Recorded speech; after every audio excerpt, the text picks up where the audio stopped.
قصة النهاردة حقيقية، أحداثها كلها مفيش فيها أي تدخل مننا. القصة على لسان صاحبتها، اسمها سهام، مهندسة شابة جميلة في الثلاثينات من عمرها.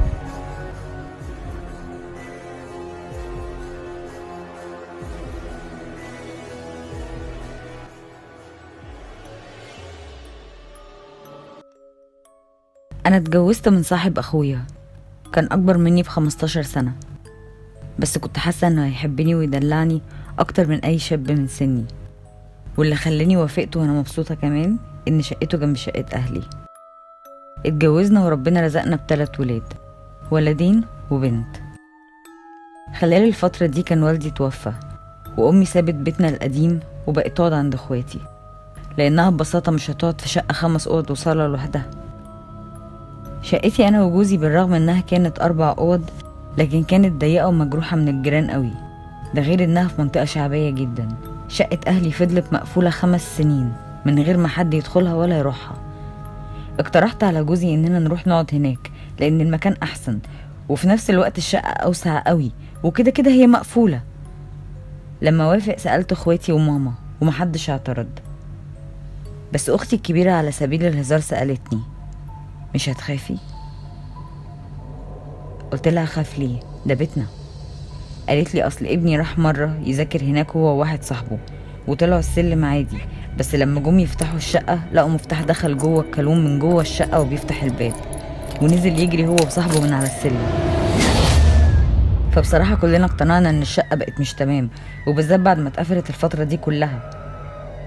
بصراحة اتخطفت شوية من اللي حكيته واللي كنت أول مرة اسمعه، بس رجعت لنفسي تاني وقلت: أنا مش بصدق في الحاجات دي، مع عفريت إلا بني آدم. بس بصراحة بيني وبين نفسي أنا كنت بصدق في الحاجات دي، بس مش بحب أعترف بده. جهزنا حاجتنا على مدار الأيام اللي بعدها، وبدأنا ننقل حاجة في حاجة هناك، لأني زي ما قلت الشقتين جنب بعض قوي. البيت عبارة عن 3 أدوار، كل دور شقة، وكل شقة ليها بابين، باب على الصالة والشقة نفسها، والباب التاني على أوضة بتبقى عادة أوضة الضيوف. احنا الدور التاني. شقة الدور الأول سكنها ابن صاحب البيت وقسمها نصين، نص البيت والنص التاني بالباب التاني عامله عيادة، ورجلين طالعة ورجلين نازلة طول فترة العيادة. والدور التالت سكنه مهندس. عرفت لما رحت البيت انه سافر هجرة.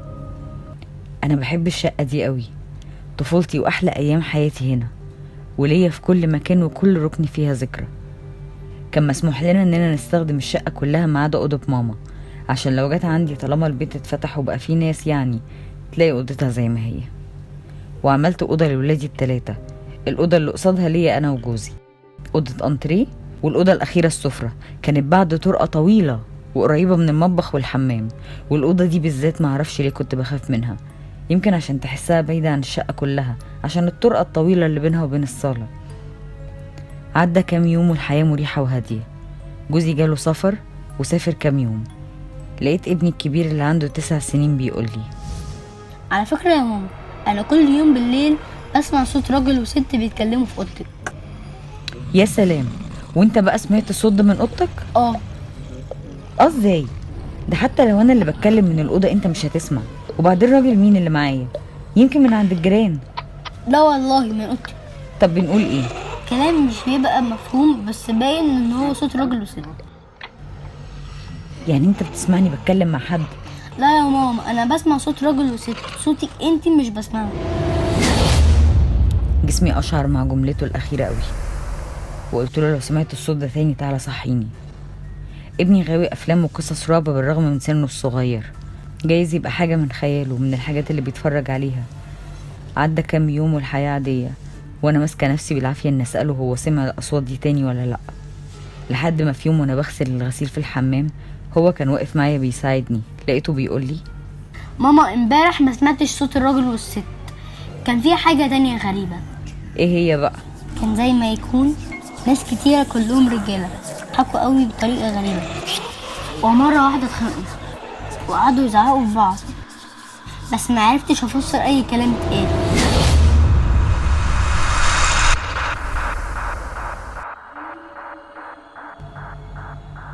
انا كنت مدياله ظهري، ما شافش الغسيل اللي وقع من ايدي من الخضه، ما شافش عيني اللي دمعت ولا جسمي اللي اتخشب، اللي هو ما يعرفوش ان امبارح حلمت بمجموعة كبيرة من الأقزام قاعدين على ترابيزة كبيرة بيضاوية، وكانوا بيضحكوا في هستيريا، ومرة واحدة الضحك قلب خناق، وكانوا بيزعقوا في بعض قوي. أنا كمان زي ابني معرفتش أفسر أي كلام اتقال.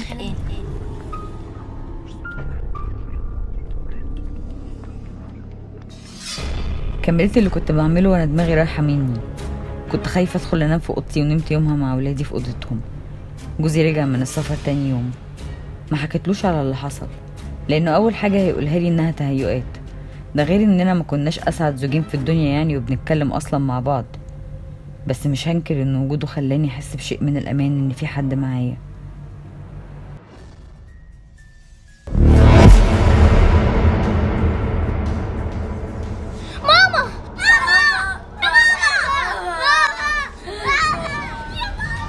عدى كام يوم وصحينا على صريخ وعياط الولاد. جرينا على اوضتهم، وبعد ما هديناهم بدأوا يتكلموا. الولد الكبير والصغير ما شافوش حاجة، بس هما بيعيطوا لان اختهم الوسطانية اللي عندها 6 سنين شافت صرصار كبير بحجم راجل داخل من باب الأوضة. اهدي بس واحكي، شفتي ايه؟ صرصار كبير قوي قد الراجل الكبير. طيب شكله عامل ازاي؟ طويل قوي وعنده شنبات صرصار طويلة طلع من راسه ولونه اسود، وكان داخل الأوضة. باباهم بصلي وقال لي انه هينام معاهم عشان يطمنوا هيجيلي تاني. فضلت صاحيه لحد ما جالي وقلت له ده مش صرصار. قال لي عارف. الشنبات دي ايه؟ قرون؟ بصلي بصه حازمه جدا وقال لي ما تتكلميش في الحاجات دي، وممكن يكون هي كمان بيتهيأ لها او حاجه.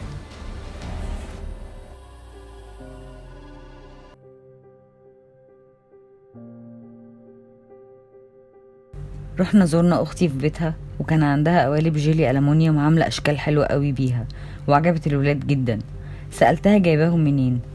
قالت لي ده من زمان قوي، وعندي منها في شقتي التانية اللي في الفيوم، لو رحت هبقى اجيبهم لك. شكرتها واليوم عدى. نفس اليوم بالليل احنا نايمين، وطول الليل سامعين صوت ترزيع على السلم، بالظبط يشبه صوت غطيان الحلل لما تخبط في بعضها. جوزي يقوم يفتح باب الشقة ويبص ما يلاقيش حاجة، لغاية ما في الآخر استسلمنا للأمر الواقع ونمنا. بس تاني يوم الصبح لقيت 6 من كل شكل من قوالب الجيلي اللي أنا كان نفسي فيها محطوطين فوق التلاجة اللي في أوضة السفرة. وكان زي ما يكون خلاص قرروا يعلنوا عن وجودهم. كل يوم بالليل ما كنتش بعرف انام من صوت البلي اللي بيتحدف على الارض في الشقه اللي فوقينا، ونسمع صوت جري على الارض من عندنا، صوت جر العفش اللي بيبدا من بعد نص الليل، صوت الجري برجلين حافيه على السقف. المشكله ان البيوت القديمه السقف فيها خشب، فاحنا حرفيا كان السقف عندنا بيتهز مع كل الحاجات دي. كل ده وجوزي برضو كان عنده انكار رهيب للي بيحصل، ما كانش راضي يعترف ان في حاجه غلط. بس اللي حصل بعد كده كتير. افتكر بالليل اني نسيت اجيب الدواء بتاعي، الاقي الصبح علبتين منه على الكومودينو جنبي. ابني الصغير بيلعب بعقد غالي عندي قوي، ويتقطع وحباته تجري في كل حته، ونلم اللي نقدر عليه منها واشيله في علبه، عشان افتح العلبه بالصدفه الاقي العقد متصلح وكامل ولا كانه اتقطع. اكياس الزباله تخلص واتضايق اني نسيت اشتري عشان ادخل المطبخ الاقي لفه كامله جديده على الترابيزه. بس اغرب حاجه حصلت بجد ان بنتي كانت طول عمرها عندها زوائد لحميه كتير في وشها، وكانت مضايقاها جدا، وكنت بقول اني هوديها للدكتور عشان يشيلها. بس صحيت في يوم وكانت كلها اختفت خالص من وشها ومن غير اي اثر، كانها ما كانتش موجوده اصلا. الموضوع بالنسبه لي كان غريب، بس انا كنت واخده بهزار معرفش ازاي. لغايه ما في مره وانا بغلي اللبن في المطبخ بالليل عشان الولاد، كنت بحب احط ايدي فوق قسط اللبن عشان تتدفى بالبخار اللي طالع منه، وبعدين وانا بقلب ايدي اتخيلت بحاجه سودا عليها. قلبتها لقيت مكتوب عليها رساله من 4 سطور بلغه غريبه انا مش فاهماها. طفيت على اللبن وطلعت جري من المطبخ وانا بصرخ وماسكه ايديا. جوزي جه جري على سريخي ومسك ايدي، حاول يقرا المكتوب، كان مزيج من الكلمات والارقام، اللغه مش مفهومه، مكتوبه بخط غريب كانه زخارف. مكتوبة بحبر أسود من أي لون أسود شفته. مسك إيدي ودخل بيا ناحية المطبخ وقعد يحاول يغسلها، مفيش فايدة، الكلام مش عايز يروح، لحد ما قرأ قرآن على إيدي وهو بيمسحها. الرسالة اختفت. لحد هنا وخلاص. الهزار اللي كنت بعمله الفترة اللي فاتت شكله قلب جد. المهم ان جوزي لحد هنا كان اقتنع بنسبة 100% ان في حاجة غلط واننا محتاجين مساعدة. سألنا لحد ما حد دلنا على جمعية متخصصة في النوع ده من المشاكل، ووقتها قالوا لي انتي قبلتي هداياهم، والرسالة دي كانت تمهيد انهم يبدأوا يظهرولك. هم عايزين يقربوا منك ويصاحبوكي واعتبروكي موافقة. كلامهم كان نازل عليا زي الرصاص. يظهروا لمين؟ انا فعلا خدت الحاجات، بس كنت واخده الموضوع كله على انه هزار. المهم انهم قالوا لي ان القرآن لازم يفضل شغال في البيت، سورة البقرة وآل عمران، واننا نسيب البيت الفترة دي لاننا ممكن نسمع صوت شهيقهم وهم بيتحرقوا او ممكن يأذونا. زمان ما كانش فيه الاجهزة بتاعت دلوقتي، كان فيه شرايط كاسيت. سيبنا البيت ورجعنا بيتنا القديم اللي انا اتجوزت فيه، وكنت بروح هناك كل يوم وانا رايحة الشغل، وانا راجعة من الشغل اطلع اقلب شريط الكاسيت عشان القرآن يشتغل وانزل تاني. ومعرفش ليه كنت بحس بجو حزن غريب وانا هناك. فضلنا على كده فترة لغاية ما روحنا الجمعية عشان المتابعة ونشوف هنرجع البيت امتى. قعدنا على الترابيزة ومجموعة منهم قعدوا معانا. واحد فيهم قال لنا انا هروح البيت دلوقتي وهقول لكم. غمض عينيه وركز شوية وبدأ يتكلم. وصف البيت حتة حتة، حتى السلمة المكسورة اللي قبل البسطة بتاعتنا قال لنا عليها. شوية وعطس وقال ان بلكونة الصالة بتجيب هوا جامد قوي. كل اللي وصفه وقاله صح. قال ان اوضتي بقت كويسة، قال ان اوضة الولاد بقت كويسة، وقال ان اوضة السفرة بقت كويسة، بس قال نستنى لاخر الاسبوع وباقي الشقة هتبقى تمام.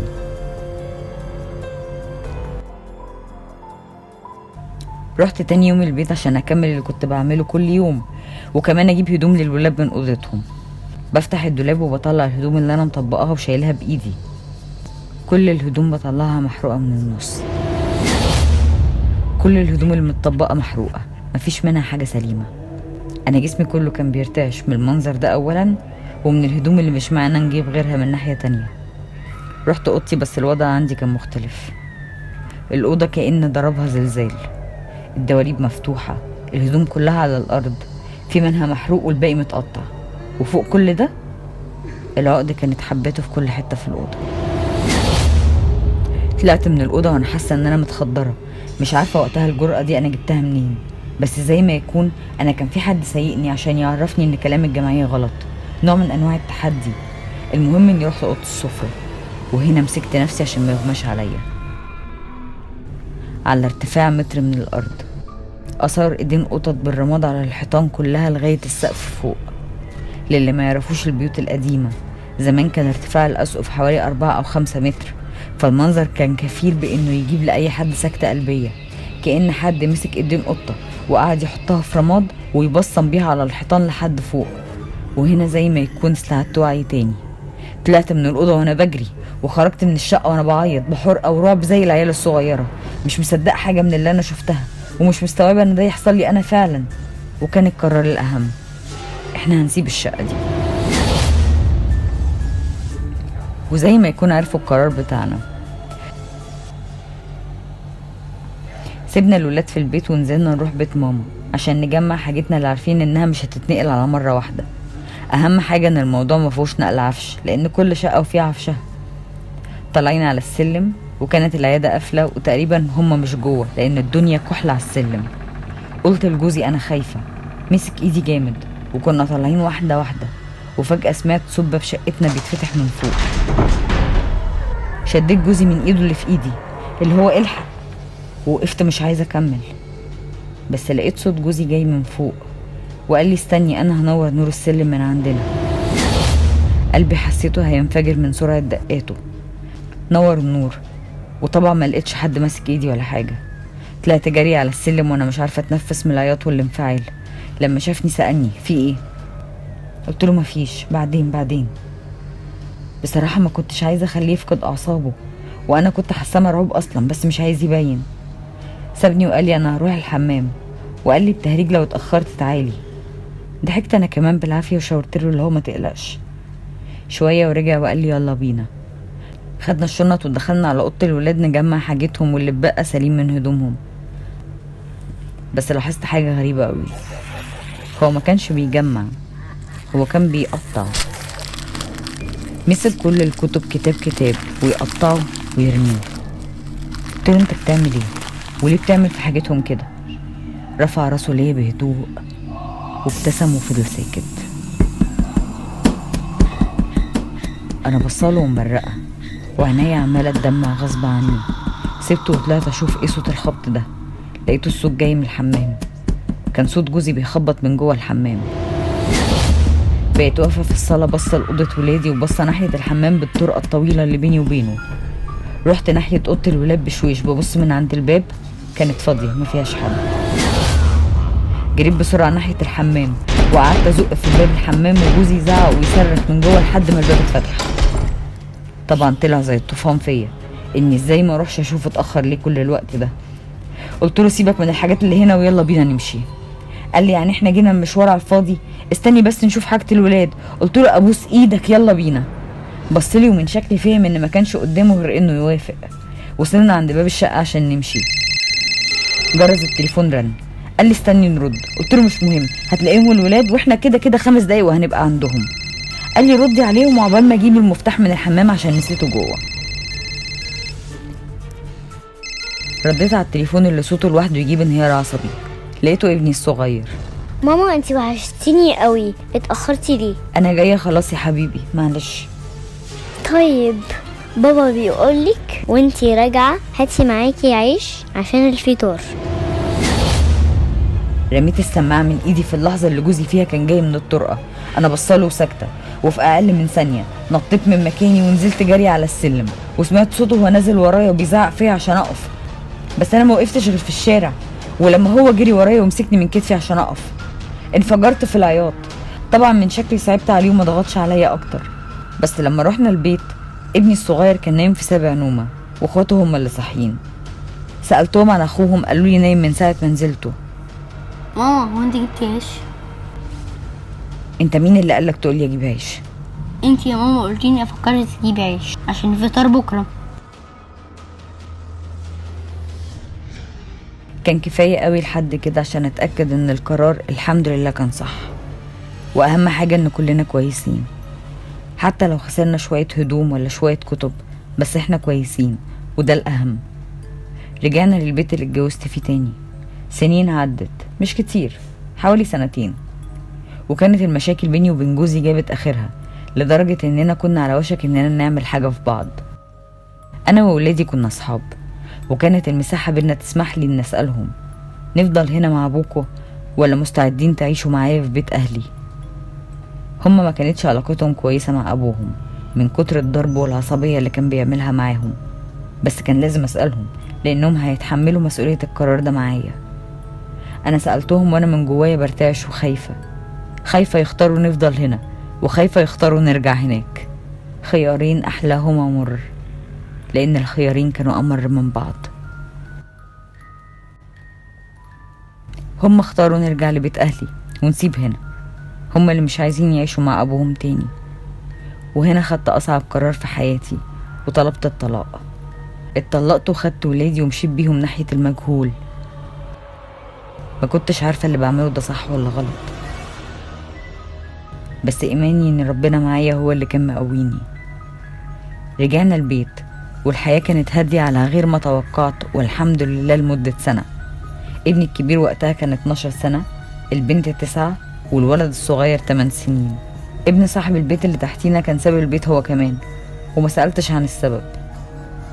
بس كده البيت كله احنا بس اللي ساكنين فيه. قلعة كبيرة مهجورة عاملة زي اللي بتطلع في افلام الرعب، وانا وولادي بس اللي عايشين فيه. مش عايزة اقول ان الشارع كانوا مسميينه البيت المسكون. ما كنتش بدي اهتمام لما بسمع جيراني مستغربين اننا قاعدين في البيت ومش خايفين. اخواتي وامي كانوا بيخافوا يجوا يزوروني. بتوع دليفري كانوا بيوصلوا الاكل لحد تحت ويرفضوا يطلعوا البيت، ولازم ابني او انا اللي ننزل ناخد منهم الاكل ونحاسبهم.